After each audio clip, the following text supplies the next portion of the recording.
It's been another. I guess it's easy to say it's a good week in baseball as a Met fan as we finish a 4-game sweep of the St. Louis Cardinals here on Sunday. Yes. That certainly makes it feel like a much better baseball week than I imagine if we were St. Louis Cardinals fans what we would be saying. And of course, we did the Met pitchers as part of our This Week in Baseball episode. The 5 best Met starting pitchers. So we won't get too Metsy here. No, things have just been going well. Right, and we're not going to do another pitching one for a little while. We'll do it, and somebody challenged me, Jeff Cohen, actually, who runs the with Len Aberman, does the nice baseball and barbecue podcast. He says, "Yeah," I said it would be tougher to do some of the other teams because we know the Mets so well. He goes, "Yeah, how about the Rockies?" So the first team we're going to do when we do the next thing is going to be the Rockies because finding 5 starting pitchers for the Rockies that are like great, I don't even know if we can do that.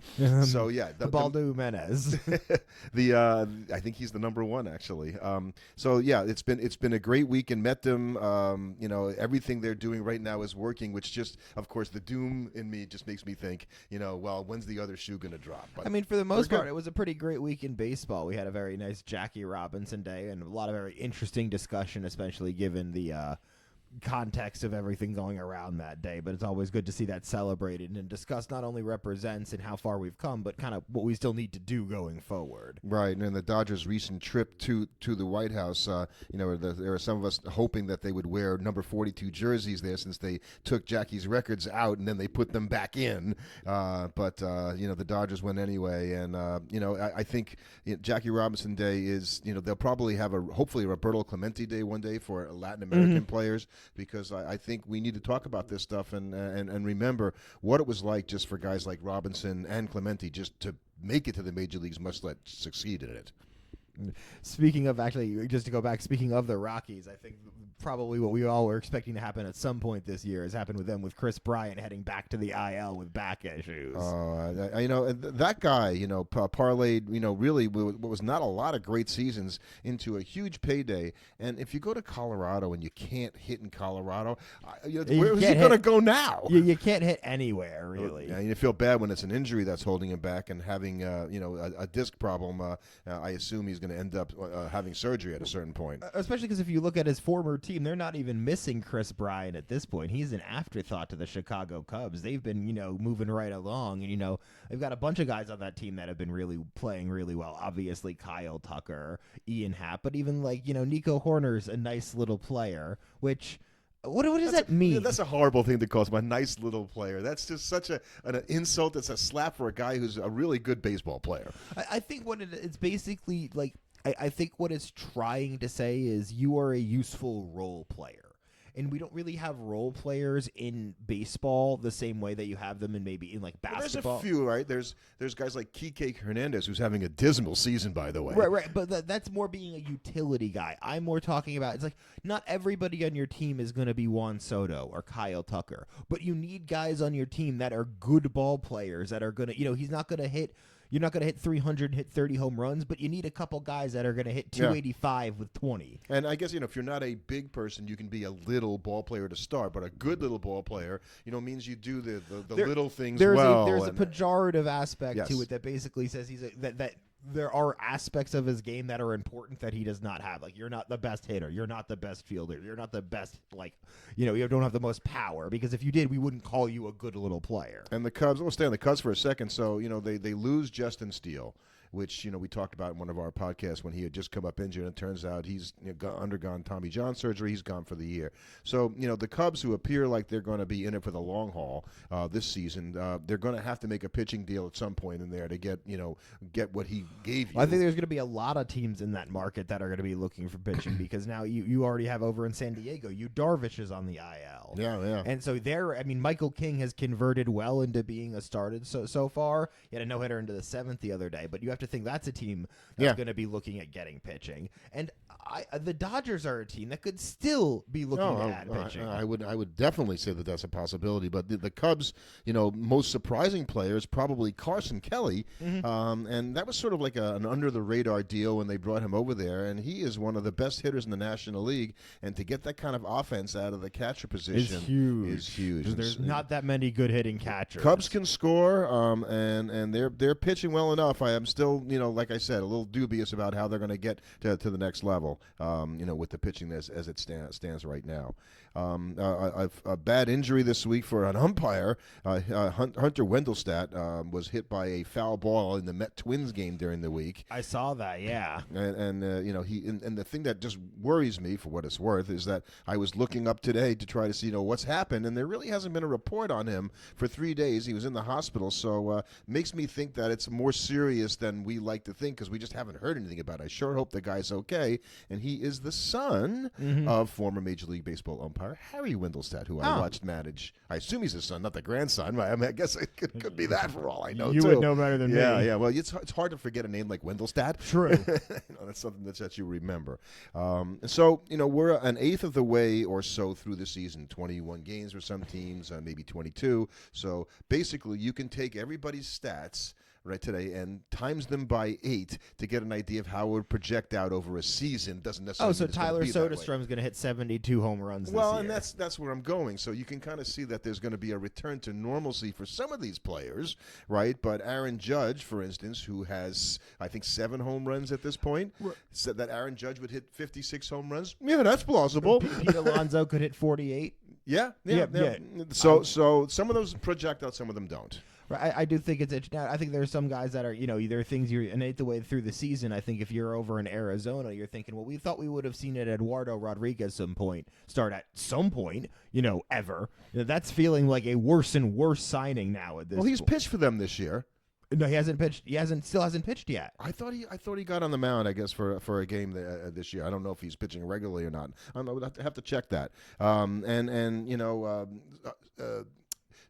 The Orioles' Cedric Mullins has 6 home runs and is in the top 5 in the major leagues in ops, which is far exceeding. I like the player. I always talk about him, but 6 home runs. Yeah, he's not going to hit 48 homers either this year. So it's fun to look at the 8 times whatever number it is, because some of the numbers can get kind of stupid. When you've got 25 RBIs after an eighth of the season, you're not going to get 200 RBIs. Right. So, but Ellie De La Cruz of the Reds, who's this is the weirdest thing. He's got 6 errors, so hopefully he's not going to have 48 errors this year, because that would be really bad. That would be really bad. He's got 2 more errors than anybody else in baseball, and yet he's +1 in defensive runs saved.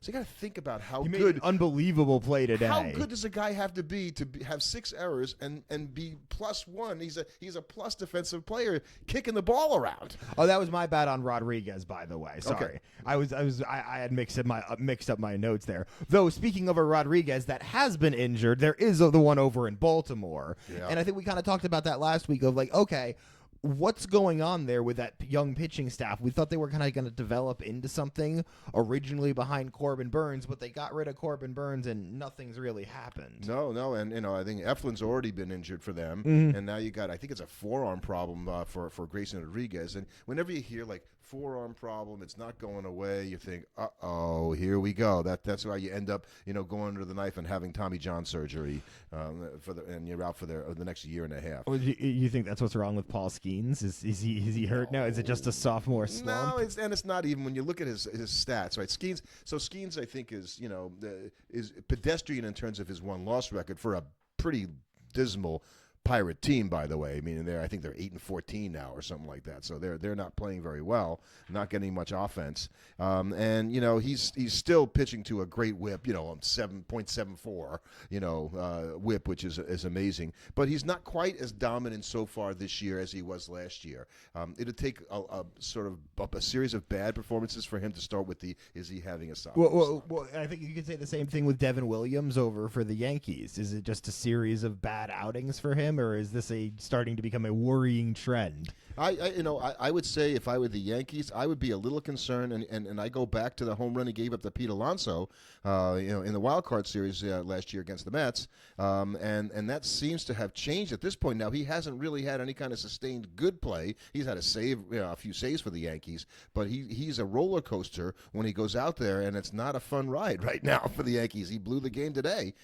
Or was it last night? Last night. Last night. On Saturday night, he blew the game, losing to Tampa. So now the Yankees are fine at this point, because the rest of the league is really not stepping up. But we thought we were all sitting here before the season talking about how the vaunted AL East, and it's not started off that way. That's it's true. They're looking it's looking a lot more reminiscent of last year's AL Central than anything else. And so there's been talk this week in baseball that the National League is vastly superior to the American League when you take the Mets and the Phillies and the Padres and the Dodgers and even the Giants and the Braves, who haven't done anything yet this year, the Cubs. It's hard to come up with that level of quality teams, except that in the American League. Except that I looked at the records, and you know what? There's 8 teams with a over 500 record in the National League, and there's 7 in the American League. So it's not that different. But teams you're going to have a certain number of teams have to be over 500 just by the virtue of they're all playing baseball. So there are going to only be so many teams under 500. There's only so many interleague games. I think the more interesting way to is think about it is if I start going off of series, how deep do I need to go to find a series where I like the American League team in a 7-game series over a National League team? The way we look at it from right now. The way we look at it right now, and I'm like, and that's true. I'm like, the Rangers have played the Dodgers pretty well this weekend. Right. The Rangers would be the one. That was a really good game Friday night, with Yamamoto and Jacob deGrom. Rangers are probably the one, because if I go outside the Rangers, the Yankees. The Yankees to me, and I picked them, but to not beat, I picked the Red Sox to win, the Yankees to make the playoffs. The Yankees, basically because they hit enough and they've gotten offensive performances from guys you probably didn't count on being quite as good, and the rest of the American League East has been meh. Right, so it's like I start going, it's like, okay, yeah, you favor a lot of the National League team. If you're picking a National League team versus any American League team, I'm feeling pretty good about the National League team. I would say, you're right. Besides if you put right now the Rangers and the Yankees at the top of the American League, I still will give the Red Sox, their due that I think they're going to be a good team before the season's over. But they're only a game over 500 at this point. Right, so. I can't be talking about them as a World Series contender when they're playing. So I would say that the Mets and the Padres and the Dodgers and the Phillies, even the Phillies, right? The Diamondbacks, the Cubs. Are hanging around, but they're in 4th place, behind the Giants right now. But they're still, a good team. A 12-9 record. It doesn't seem like that great, except when you extend it out to a whole season. It actually is a pretty good winning percentage. So it's hard to win 60% of your games in Major League Baseball, and you've got the best teams in the National League, and there are quite a few of them are all well over 600. So that's probably not sustainable. No, that's definitely not sustainable. So you hope that the American League teams, somebody will begin to sort of catch some fire and make some noise, like the Red Sox or in the AL Central. Maybe it's the Tigers or maybe it's the Guardians, but to this point it really hasn't happened. Another guy who's had I don't know if it's a good start to the season, but he's still playing and he's not injured, which is good for one of the guys we'll talk about as our future Hall of Famers, and Mike Trout. Right, yeah, he's got a ton of home runs, but that's 8 homers. But that's literally all he's doing. He's got 14 hits, so he's not even bad. He's batting like 189.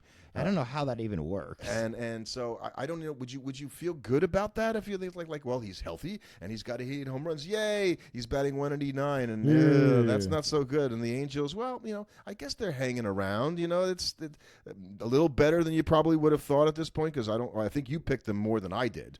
Right, that was I needed to pick something, and I liked their team. I thought they had some interesting players, but the problem is they did not get off to the kind of start I'd be hoping they'd get out to, where I could at least ride on the coattails of it seeming like a smart pick. Well, and some of that has to do with the fact that the Angels I don't think they've played their game here on Sunday yet, but they're 10-10, so that's a win for the Angels being 500. They've only played 5 home games and 15 away games to this point. I'll assume today's another. You're going to hope that has some big impact on it. Well, they are one of the few teams that's played. I think they're the only team that has that many games at home. Maybe they're tied with the Guardians. I have 6 home games at this point. But teams that haven't had a chance at home, to play as often, okay, I'd like to think they have a better chance to win games at the stadium, the Anaheim Stadium. But I don't know. They're 7-8 on the road, which is actually pretty good in the major leagues.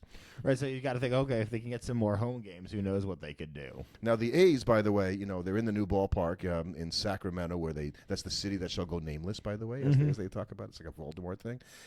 And they are 2-7 at that ballpark, where the ball jumps out. They're 8-4 on the road. Maybe they just don't like playing there. I don't understand that at all. Well, it is interesting that all those that entire division's all just hovering right around 500, with the Rangers just having a slight lead. So it's going to be interesting to see what kind of shakes out there, because that could go.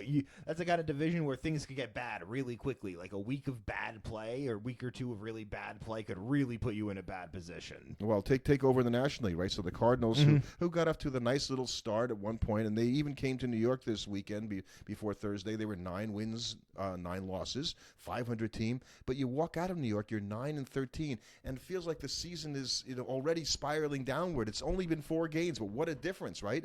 Had they won those 4 games, they're feeling great. Right, where they're saying we're right here with the Cubs, ready to compete for the division. Instead, they are the team that you and I think they are, which is a team that you're watching them play all week, and you're thinking, yeah, what are they, as you said, right? Are they a young team on the come? Are they a veteran team that can get it done because they got a guy like Arenado there? I agree. I'm not sure I know what they are. All I know is the manager there is the most Teflon guy in the major leagues, because Ali Marmol is still there somehow. I don't know how. At this point. I don't see why they wouldn't have changed them. The Tigers look good to me. I don't know. There's something about that team that I like, and they're very helped out by the Royals getting off to a tough start, especially offensively. The only guy, the problem that we all thought they were going to have is that they only have Bobby Witt Jr. has been the problem, and that they only have Bobby Witt Jr. doing anything offensively now. They came to New York and got spanked by the Yankees, so that hurt them, and I think they were on a 6-game losing streak at a certain point. And so with that, the Tigers are starting to open up a lead in the Central, and they're not going to have to deal with what they had to deal with last year, which is a whole bunch of traffic at the top of that division. The Royals, the Twins, and the White Sox have already kind of fallen down. If you can put a nice, another good week or two together, you might not. Those teams are going to be in your rearview mirror the whole season. Yeah, and I think that the Twins, we saw them this week, and I guess they looked pretty good when they came in and won 2 of the 3 at Citi Field in Minnesota against the Mets. But that's like the only series they've won in a long time. So they're 7-15 and looking like they're kind of going nowhere fast. And I was going to ask you about managers that might be on the hot seat. And would you, besides Ali Marmol, I guess who's never on the hot seat, it doesn't matter, in St. Louis, how about Rocco Baldelli in Minnesota? I could see a shakeup happening there. No one's going to the ballpark, so that's what I said. I went to that ballpark last summer when I went out there. Great ballpark, love it, love Target Field. But apparently the attendance is going down and down and down, and then they're getting like 10,000 people for a game. And so that, to me, and particularly with ownership change there, right? You had right now. I think that the mojo's bad. Yeah, right? We need to make some changes here. There's a lot of teams that are. I think that if I'm looking at it, I think. John Gibbons is the manager over in Toronto. Yep. I think No. He's the assistant in New York, actually. It's Schneider. It's Schneider. John Schneider. I think he could be in trouble. Yeah. Because I keep waiting for that team to do something more in a season. They're in second place.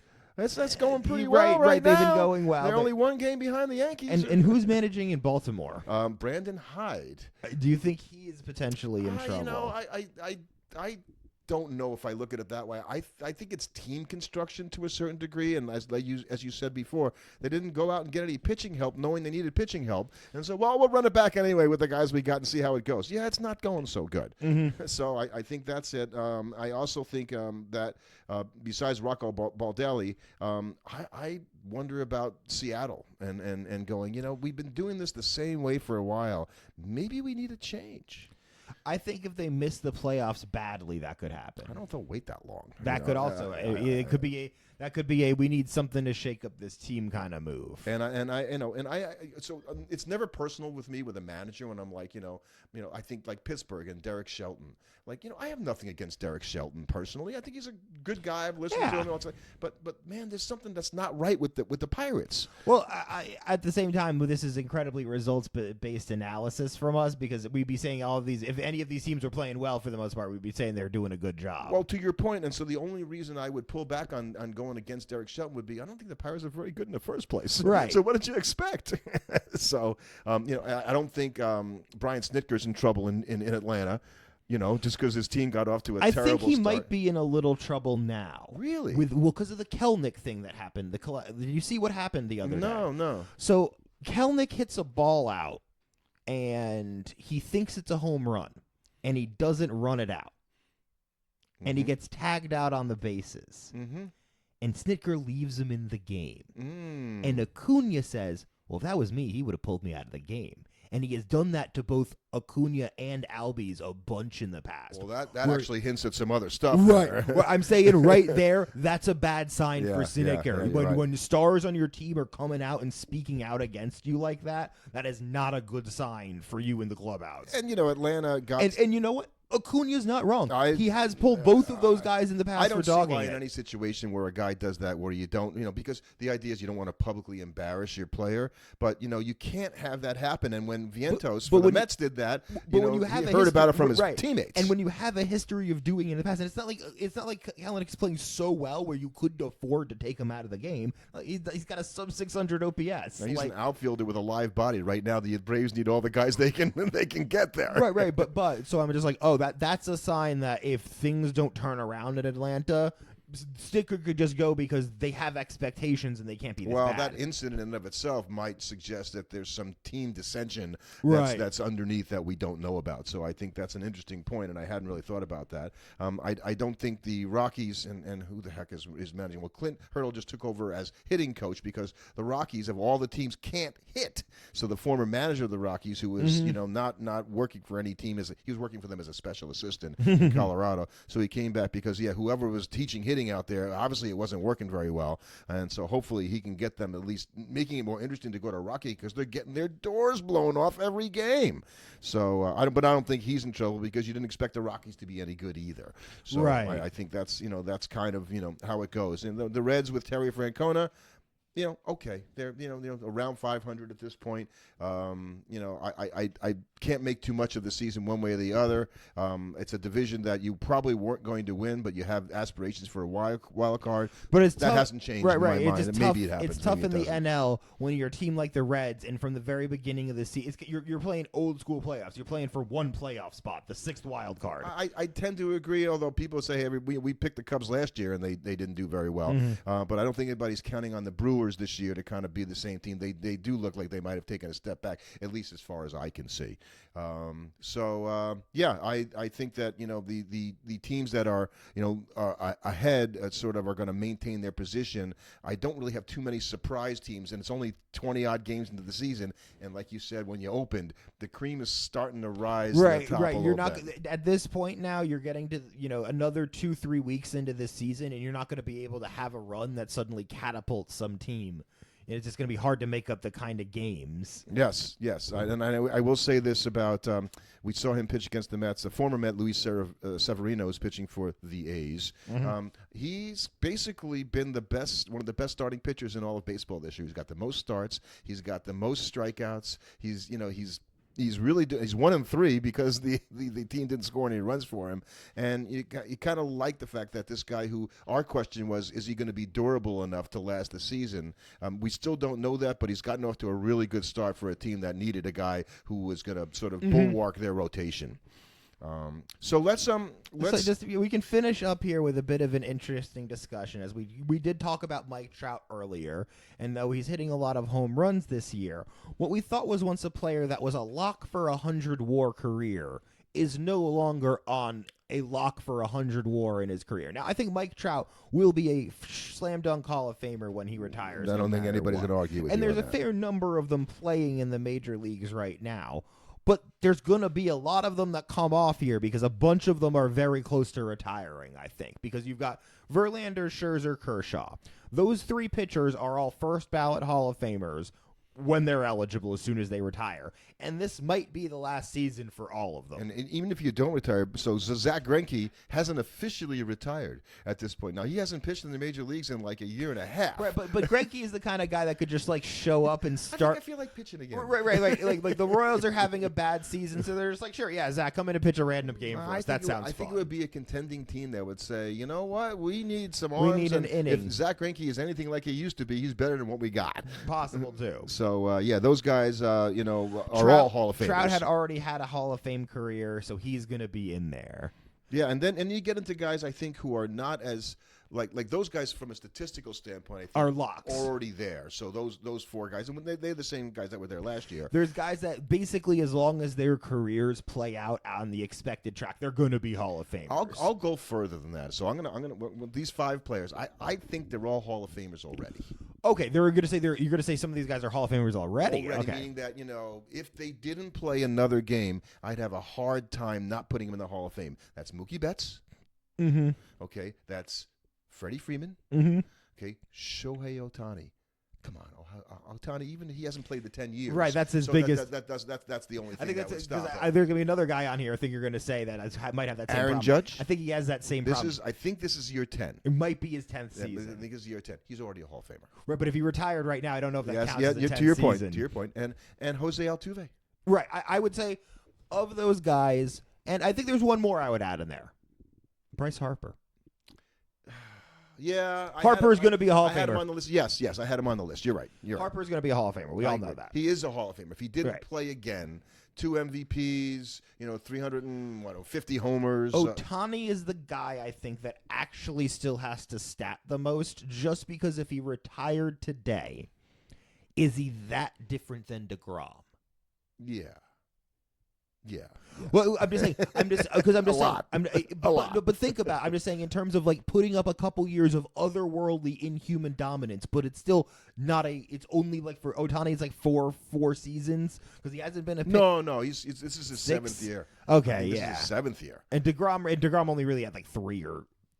No, he had like 5 probably unbelievable seasons, I'd say. Yeah, I just don't, because all DeGrom was pitched. The 2.5 Cy Youngs were DeGrom, because he probably should have won a third. Had he won the third, I would be more bullish on that. But he's a guy who needs another couple of good seasons on the end of his Ohtani career. just needs the seasons more or less. He just needs more stats for me. So this is Ohtani's 8th year in the major leagues. Right. So he's really, it's hard to believe that he's played 8 seasons in the majors. It doesn't already, feel like that. Right? His first year was 2018. And so he's not one of those guys like where if he didn't play another game and they just gave him like the not getting a hit for like 200 at bats that he didn't ever take, he would still qualify. There are guys like that. You're like, well, if he went 0 for the rest of his career, he'd still have, the highest, on base average. But Ohtani's closing in on that. Yeah, I think, and then there are a bunch of guys that are on, they're the guys that we're going to be debating about in the future. I think the guys we kind of named there are all guys that are going to be Hall of Famers, and don't kid yourself that Freddie Freeman and Mookie Betts aren't Hall of Famers. But I think the debates are going to be guys going forward, going to be guys like Paul Goldschmidt. Having a pretty good year so far for the Yankees. Right. That really helps. He needs to have that good year. Getting that 2022 MVP really helps him. I think Arenado is a guy that I would probably almost put him in the next level up. Right. I think he's a Hall of Famer just because, already. Especially because there's not a lot of other third basemen from this era. Underrepresented position. And he's a really good defender. I think Stanton, if we only looked at the playoffs, would be like if we counted playoffs a lot higher, he'd be in there because he's such a good playoff performer. Well, that and he's the major league leader in career home runs right now. And if he ever plays again this season, he's not one of those guys who's obviously everybody knows he's always hurt. But yet once he hits 500 home runs, is that enough of a threshold?